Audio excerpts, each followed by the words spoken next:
Good morning, you're watching World News and I'm your host, Klaudia Czerwińska. The decision to not have Ukrainian officials join the peacekeeping talks in Saudi Arabia caused quite a stir among Ukraine's allies and Ukraine itself. Today, however, U.S. Special Representative for Ukraine and Russia, Kellogg, is about to begin his 3-day trip to Kyiv to discuss the latest developments with Ukrainian officials. Joining me now is our Kyiv correspondent, Oz Katerji. Good morning, Oz. So what are the expectations regarding Kellogg's visit today? Well, there's going to be a lot of pressure put on the Ukrainians by the US to come to the negotiating table to start thinking about concessions. But the messaging coming from the United States, from Washington in particular, is not going to be taken politely or kindly here in Ukraine, particularly the words that Donald Trump made in his press conference yesterday evening. So this is going to be a really important and difficult meeting for Ukrainian officials with the US Special Envoy for Ukraine and Russia, especially seeing as we don't really have any understanding of what concessions the US expects Ukraine to make. Also, we don't really have any idea of what concessions Washington expects Russia to make. So this is going to be a particularly difficult meeting, one which I'm not sure we're going to see any immediate results from. I expect the diplomatic niceties will continue, but the Washington and Kyiv are very much at odds with each other at the moment. Thank you so much. That was Oz Katerji reporting live from Kyiv. Keep us updated.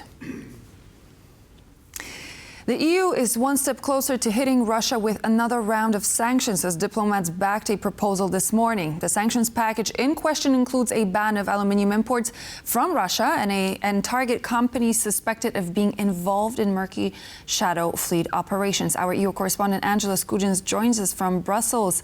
Good morning, Angela. Can you tell us about the sanctions package discussed this morning?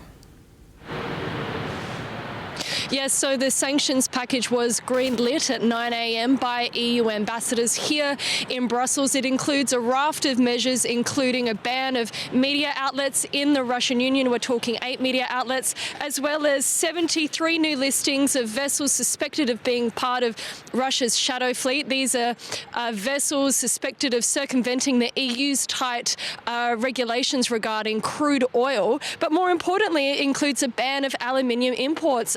This has been previously floated, but due to the reticence of EU member states over fears that it could hurt the European economy, it never really got over the line. So it's very interesting that that was carried today. But of course, it requires the approval of foreign affairs ministers who will meet on Monday. That is meant to coincide with the 3rd-year anniversary of Russia's ongoing invasion of Ukraine. We will have the College of Commissioners from the EU visiting Ukraine next week to mark that somber anniversary. It also comes as US Secretary of State Mark Rubio said that the EU needed to level up on some of its sanctions on the Kremlin if those ceasefire talks between Russia and Ukraine are meant to be carried through. So it's a very interesting day here in Brussels.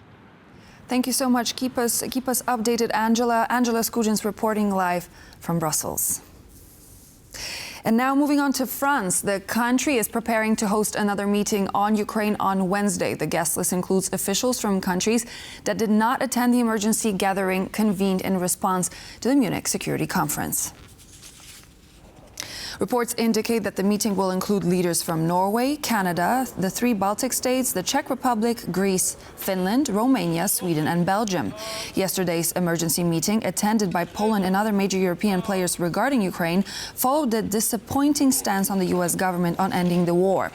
These French efforts are part of a broader European response to potential peace talks between Russia and the US in Saudi Arabia, which neither Europe nor Ukraine were invited to participate in. There is no fear that the United States should lower the level of their presence in Poland. This is what Polish President Andrzej Duda said after his meeting with U.S. Special Representative for Ukraine and Russia, Kellogg, in Warsaw on Tuesday. There are absolutely no plans on the part of the Americans to reduce the military presence or the number of soldiers in our part of Europe. On the contrary, when I spoke to Secretary Hagsett last week, he was very clear we can actually expect an increase in the presence. I said that I hope that Fort Trump, which we talked about during the first Trump presidency, will be established and that the American military presence will be firmly rooted at the base in Regikovo and other existing military infrastructure that shows the presence of the Americans and that there will be more. So the American potential is becoming stronger. I presented the Polish role in the entire Central European region and also for the security of Ukraine, not only through the delivery of weapons and other defense necessities, but also when it comes to rebuilding Ukraine and future economic cooperation. Following his visit to Poland, U.S. Special Representative for Ukraine and Russia Keith Kellogg has just arrived in Kyiv for a 3-day visit. Kellogg will meet with top Ukrainian state officials to discuss most pressing issues. Diplomatic and military support, as well as potential pathways to peace, will be at the top of the agenda of the talks between the U.S. Special Representative for Ukraine and Russia, President Volodymyr Zelensky, and other Ukrainian officials. Kellogg's visit to Kyiv comes amid efforts by the U.S. to help end the war in Ukraine and mounting concerns in both Kyiv and EU countries that Ukraine might be sidelined from crucial negotiations, potentially jeopardizing the country's interests and security in the region. U.S. Secretary of State Marco Rubio has held consultations with his European colleagues after meeting with the Kremlin's chief diplomat Sergei Lavrov in Saudi Arabia. In a call with foreign ministers from France, Germany, Italy, and the UK, as well as EU officials, Rubio shared details on the progress of the negotiations. According to the American State Department, officials participating in the call agreed to maintain close coordination in resolving the war in Ukraine. At the same time, EU leaders expressed their concern over the Donald Trump administration's approach to ending the conflict. EU countries were not involved in the negotiations in Riyadh, during which Rubio agreed to restore respective diplomatic missions in Washington and Moscow and appoint a team to negotiate an end to Russia's war in Ukraine. As the news of the U.S.-Russian talks from Riyadh settle in, Politico reveals that Europe has taken action. A new €6 billion defense package is set to be sent to Kyiv. The package is expected to include 1.5 million artillery shells, air defense systems, and other military equipment. Reports from 3 different EU sources suggest the package could be unveiled ahead of the European Commissioner's visit to Kyiv on February 24th. 2 of the diplomats quoted suggested the €6 billion figure is just a starting point, with contributions potentially exceeding 10 billion as countries assess what they can provide. EU foreign ministers will review the package during a Brussels meeting next week. Overnight, Russia launched an airstrike on a residential district in Odessa in the south of Ukraine. The attack caused power, water, and gas cuts to 27 schools and kindergartens and some 500 apartment buildings.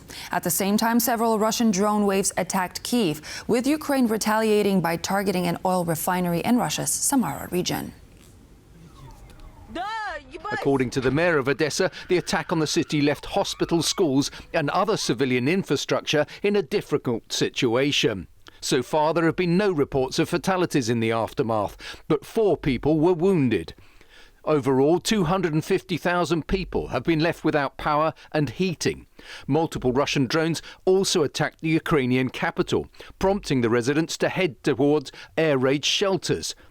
Also overnight, Ukrainian drones attacked the Syrizan oil refinery in Russia's Samara region. Residents reported 2 explosions and a fire burning at the facility.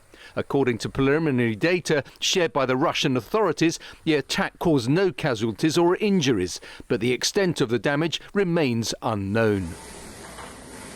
The Polish Minister of Defense has said that no country bordering Russia should send troops to Ukraine, as it could possibly increase tensions with Moscow. Speaking to Polish broadcaster Polsat, Minister Kosiniak-Kamysz has reaffirmed Polish Prime Minister Tusk's position that Warsaw will not send peacekeeping troops to Ukraine.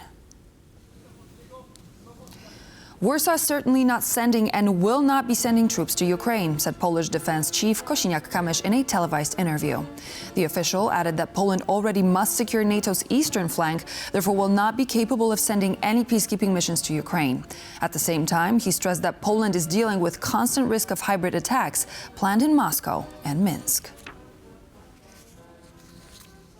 In Serbia, a push for an interim government is gaining traction as a way to resolve the ongoing political crisis following a tragic railway roof collapse and widespread protests. However, the proposal faces opposition from the president, complicating the path forward. Protests have been rocking Serbia since November. I truly hope that one day this country of ours will become a normal country, that the institutions will start doing their job, and that I will not be forced to leave my country. It doesn't matter if the end is near or not. We are here until the end, and we will stand here every second. We are here to make this country a better place. But the end might be near, as civil society is proposing a solution to the crisis. The least painful way to overcome the current crisis in Serbia is to form an interim transitional government. Although it is not a political party itself, Progress's proposal elicited support from opposition parties. In its view, a transitional government would meet two objectives. First one is fulfillment of the conditions set out by the students. And the second would be organization of free and fair elections. This is the first, I would say, most serious suggestion that is like somehow politically drafted. Following a fatal railway station roof collapse in Novi Sad in November last year that killed 15 people, students initiated anti-government strikes, blaming the tragedy on corruption. We put our personal ideologies aside because what we're doing here is bigger than all of that. We're trying to build a country. One of the protesters' demands is the resignation of all those responsible for the tragedy, which led to Prime Minister Miloš Vučević's resignation and cabinet collapse. Elections or appointing a new prime minister to form a cabinet are the standard paths forward. Transitional government emerges as a third option, but is not the Serbian president's favorite. There is no possibility of a transitional government.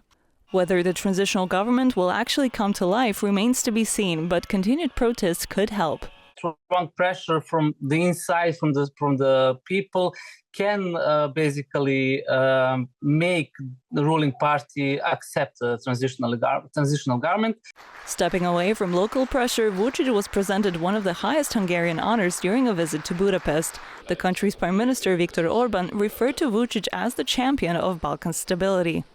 The government representatives and the president are actually asking their allies to back them up and to support them, and so they can, somehow establish this legitimacy that they lost at home. Aside from the prime minister, the roof collapse and ongoing protests triggered the resignations of several other officials, including the mayor of Novi Sad, and spurred a crackdown on corruption, resulting in dozens of arrests. For TVP World, Sonia Gatabišćan. Pope Francis has been diagnosed with bilateral pneumonia. According to a statement from the Vatican, his situation remains complex. The 88-year-old pontiff has been hospitalized since last week. He's receiving treatment for polymicrobial infections, which are both acute and chronic illnesses. All his public events will be canceled until Saturday, as doctors had prescribed complete rest for the Pope. The pontiff has had a record lung-related diseases throughout his life. And so this marks the end of our news broadcast, but please do stay tuned. Back here on TVP World in just a moment with more news and features.